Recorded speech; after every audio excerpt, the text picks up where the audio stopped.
Nowadays, it's very common for people to use modelers and software related to guitar amplification and effects to develop their guitar tones at home. The thing is that if you're watching these, chances are that you are not satisfied with the results you're getting, or simply put, you don't know what to do in order to improve the sound of your guitar coming out of your computer.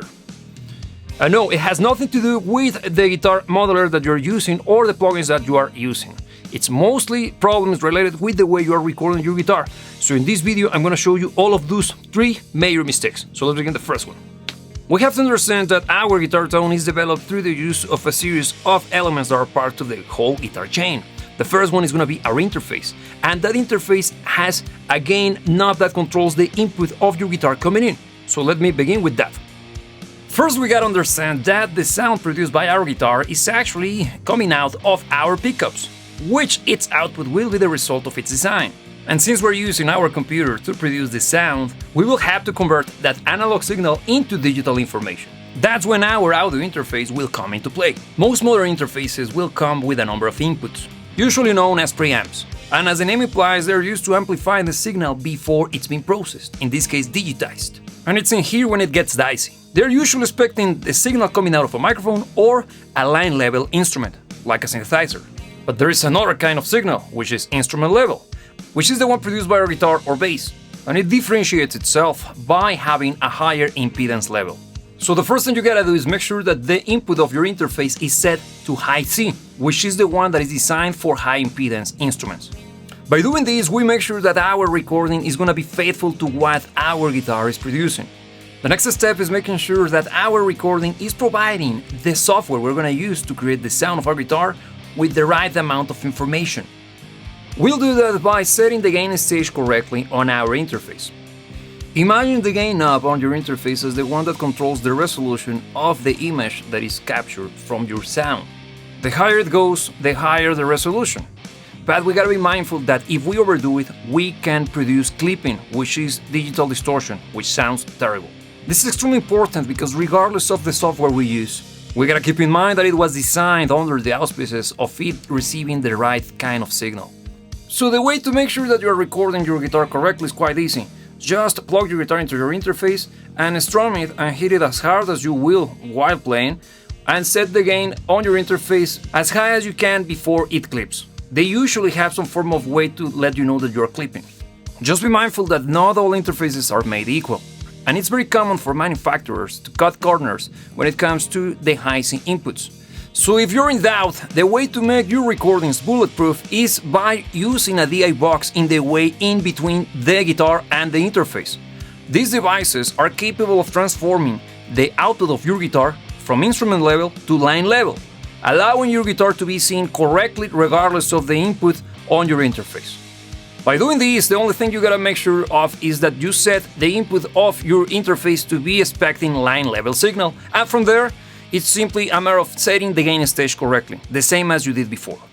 Now let's see what happens if we record our bass or guitar correctly or incorrectly with the next examples. So enough talking, let's get some actual examples. For this exercise, I recorded bass and guitar at different levels so you can see how the software is going to be interacting or reacting to those recordings. And also, I'm going to be using all sorts of plugins, not only modelers, but also I'm going to be using captures from Tonex and NAM, so we can have the whole spectrum. So let's begin. So let's begin with the bass. In this case, I'm going to show you first the sound of the bass properly recorded, and for the tone, we're going to be developing through the use of Amplitude. And yes, there will be a link for the download of all of the tones created for Amplitude and Tonex for this video. So let's begin. It sounds like this. This is the properly recorded track.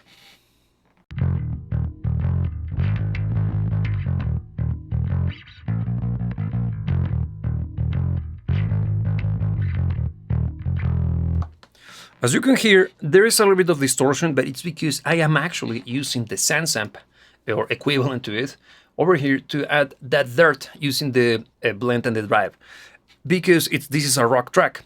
So what happens if I bypass? See what's gonna sound like.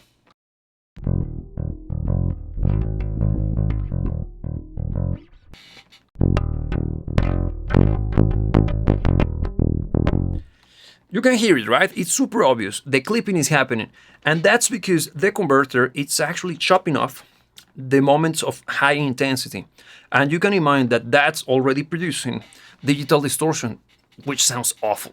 And your plugin is gonna just amplify wherever you throw at it. By following that formula, you will see that the same is gonna happen to guitar. So let me show you. First, let's take a look at the sound of the guitar, but in this case, we're going to be moving to a completely different set of plugins. In this case, we're going to be rocking the newer version of NAM, known as Gateway. It's fantastic. First and foremost, it's free. And it's open source, by the way. So it can be used in many, many devices. And what it does, it allows you to create your own captures, similar to what Tonex does, or Kemper Profiler, for that matter, and load them into the Gateway plugin, which will be able to replicate that capture, which is taking us to mistake number 2. The difference between a modeler and a capture, it's very big, because on one hand, the modeler is going to try to recreate the entirety of the rig, in this case an amplifier. So it's going to be digitally recreating the interaction of your guitar, going through the different elements. In the case of an amplifier, for example, the gain stage and the amplification and also the equalization. So it's gonna go through all of those, or it's gonna recreate all of those interactions, giving you control over those through the use of the virtual knobs. In contrast, if you're dealing with something similar to what NAM does, which is a capture, it's basically taking a snapshot of an amplifier being recorded at a particular point in time, and it's gonna just allow you to use those sounds, or the sound of the amplifier at that given point. Which one do I prefer? Both of them have their places. In my case, I prefer to use captures because I have access to the means to create my own captures on my Tonex pedal. But in contrast, if I were to be in a different situation, I would go for a modeler because it will allow me to fine-tune and tweak nitty-gritty or the details of my sound without any problem. The thing is that to my ears, captures tends to be much more accurate than modelers, but that's totally a matter of opinion, okay? So in this case, we're gonna be rocking Gateway, and this is the properly recorded guitar.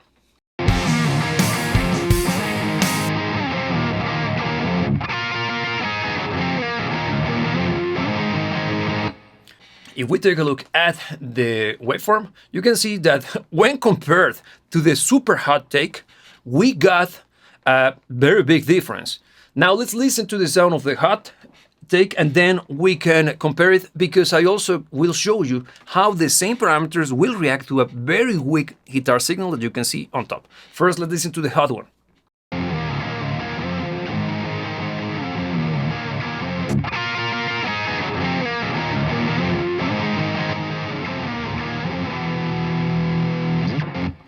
In this case, we're not even dealing with a signal that is just adding extra distortion. I want you to pay attention to the low end. The software, in this case NAM, is reacting completely differently to the sound. I'm gonna make sure that both of the takes are level match. So here we go. Listen first to the proper and then the hot one.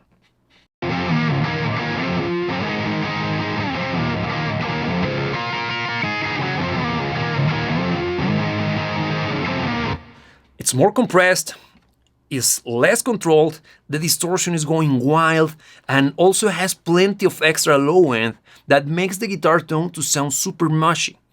Now you see why it's very important for you to have a proper leveling or a proper gain stage while tracking. Now let's say that you undercooked it. Let's say that you wanted to be super conservative and you recorded the guitar sound super lightly. It's gonna react differently, of course, and it's gonna sound like this. Let me show you. This is gonna be the weak take. First the good one and then the weak.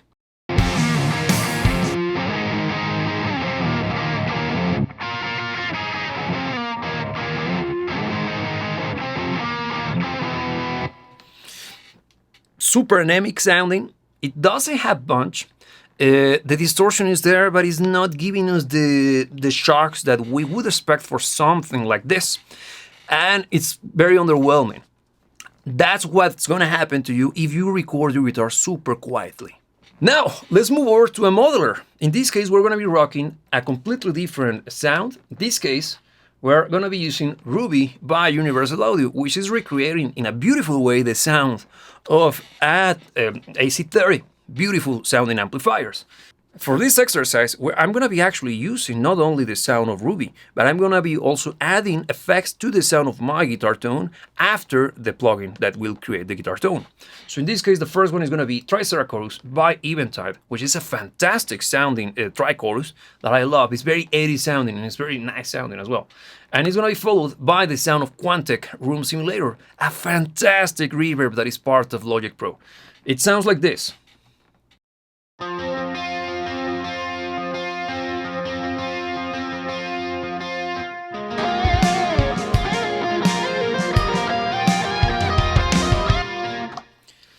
It's clean, yet developing a little bit of distortion. Why? Because this is the kind of reaction that you would get out of an AC30. And you can see, once I press play once again, that the input gain, in this case, we got a controller that allows us to control how hot the signal is coming in case we recorded improperly the guitar tone. First, I'm going to press play, and then I'm going to be messing around with that thing, and you will see that the plugin is going to change completely in the way it sounds.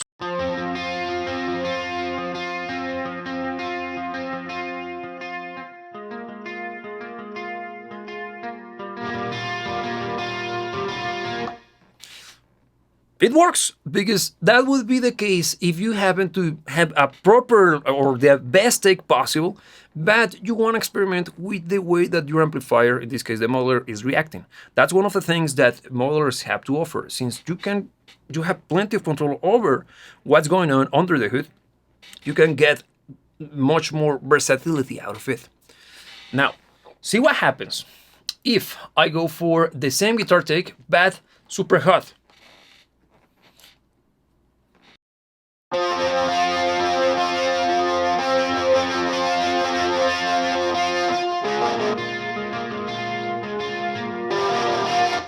Sounds terrible, and we're still using the same parameters on both, but since we're getting a very hot signal that, even though in this case we're not clipping, is not creating digital distortion, the plugin is reacting in a completely different fashion.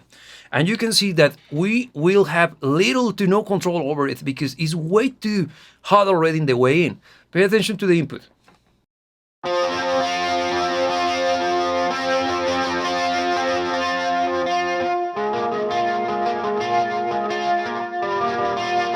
See how much I had to dog down the volume of the input or the trim for the guitar tone to get similar to what I got out of the properly recorded guitar take. But at the same time, we started to get weird artifacts because it's not hitting the front end of our fake preamp the way the amplifier is expecting the guitar to come in. Okay? Now, final example. The same take, but in this case, super weak.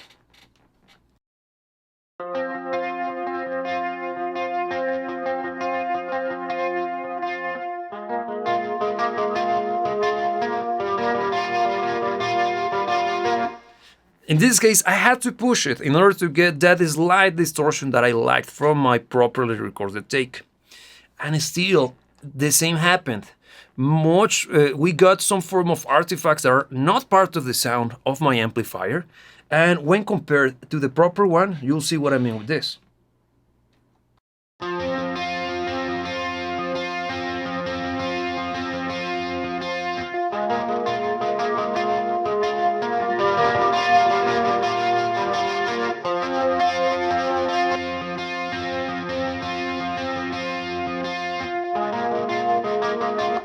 Completely different. It all summarizes into recording your guitar signal correctly at the very starting point. And one more thing. So far, we focused our attention only on the amplifiers, the digital recreation of amplifiers. But we're forgetting that our signal path is not only comprised of an amp, but also of a cabinet. And in this case, I decided to use different ways for you to produce the sounds.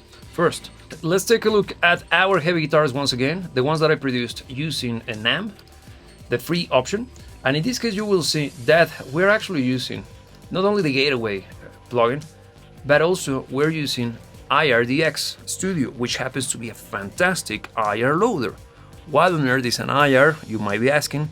IR stands for impulse response, and in super simple terms, no BS, this kind of thing is recreating the sound of a cabinet inside of a room being recorded through a particular signal path, comprised of microphones and of course preamps, and even EQ and compression if it happened to be part of the recording process. Now, why is it so important? Through a cabinet, we will be actually giving the final touches to the sound of our amplifier. It's gonna sound awful, but this might be one of the reasons why your NAM is not sounding correctly. Let me show you. I'm gonna bypass it, and I excuse myself for the horrible noise that you're about to hear.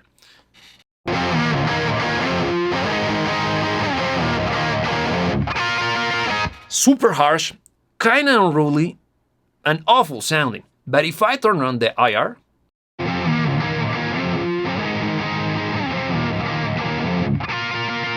now it's controlled. Why? Because the IR is adding the final stage, or it's adding the EQ that comes out of the design of the speakers that are part of a guitar cabinet. IRDX is free.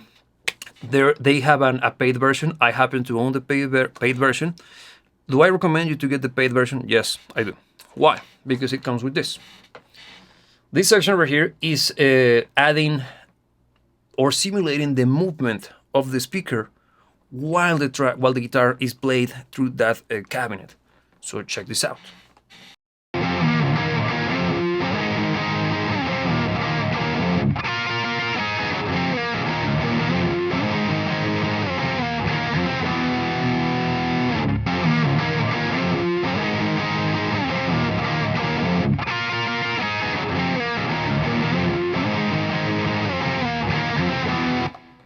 It added plenty of movement, excitement, and even added a little bit of the grit that comes out of a properly worn and well, ready to rock speaker. This takes us to mistake number 3, not picking the right cabinet for the sound that we're pursuing. There's a big distinction between a 2x12 when compared to the sound of a 4x12, for example. Completely different beast. There is the sound of Celestion speakers, and also you got Eminence, and you got Patriot speakers. There are plenty of different options, and all of them have a completely different sound to them. So, which one to pick? Dig around, find the kind of speakers that were used by the guitar players that you are aspire to mimic their sound. There are plenty of IRs available for you to download, and also there are ones that are paid. A good starting point would be these guys, IRDX. The guys who produced IRDX have actually different packages that allows you to sells different options when it comes to IRs.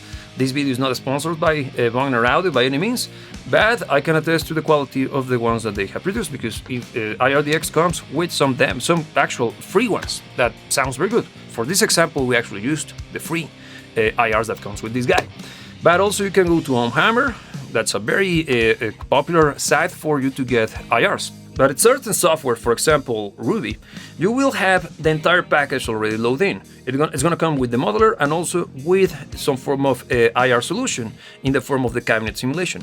In the case of Ruby, we have access not only to the sound of a set of speakers that they produced IRs for, which you can swap just by clicking on this button, but it also allows you to simply cut off and remove the cabinet aspect, so you can use, for example, IRDX. So let me show you why it's very important for you to choose the right microphone and right cabinet combination. Here we go.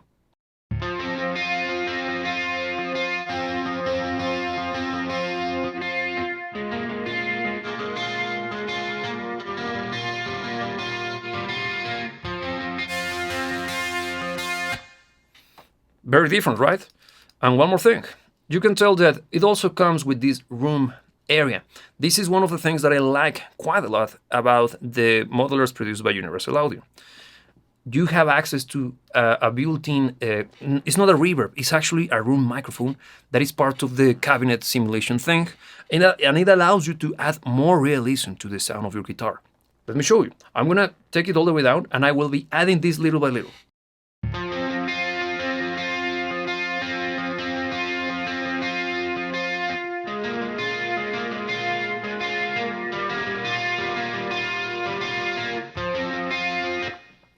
You can hear a little bit of a release tail.